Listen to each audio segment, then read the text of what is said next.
nga hindi siya tunay na ina at siya ay stepmother ni Joaquin Arce ay makikita na napakalaki ng resemblance at pagkakahawig ni Angel Locsin at nitong si Joaquin Arce.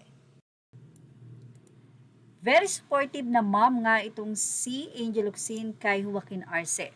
Matapos mapansin ang mga netizen na tinatawag ang kanyang stepson na Nepo Baby dahil sa pagpasok at pananatili ni Joaquin sa Pinoy Big Brother Celebrity Collab Edition 2.0, ay naglabas nga si Angel Locsin ng kanyang saloobin at matapang na pahayag sa social media upang depensahan ito or ang kanyang nga pong stepson na si Joaquin. Sa kanyang naging post sa X or dating Twitter, sinabi niya na hindi kasalanan ni Joaquin ang pagiging anak ng asawa niya at hindi ito dapat i-brand bilang Nepo Baby. Binanggit din ni Angel na ang perang ginamit niya ay sarili niyang kita o sarili niyang pinagdaanan sa showbiz at sinabi na hindi galing ang kanyang pera sa nakaw at hindi sinamantala ni Joaquin ang koneksyon para makapasok o magtagumpay. Idinagdag pa niya na si Joaquin ay nag-audition mismo para sa PBB at hindi siya humingi ng proyekto sa kanya. Tinapos ni Angel ang kanyang pahayag sa isang mensahe sa mga kritikong wag bitter, nakakapangit yan. Pero deleted na nga daw po ang nasabing post na ito. Sa loob ng PBB House, sa segment na The Ultimate Tapatan, kinausap si Joaquin tungkol sa pagiging Nepo Baby. Iginiit niya na gusto niyang makamit ang tagumpay dahil sa sarili niyang kapasidad at hindi dahil sa koneksyon.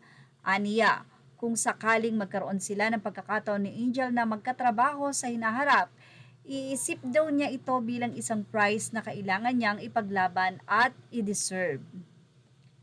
Ang controversy ay lumutang dahil sa mga posts at komento ng ilang netizen na nagsasabing si Joaquin ay Nepo Baby dahil sa figura ng pamilya niya sa showbiz.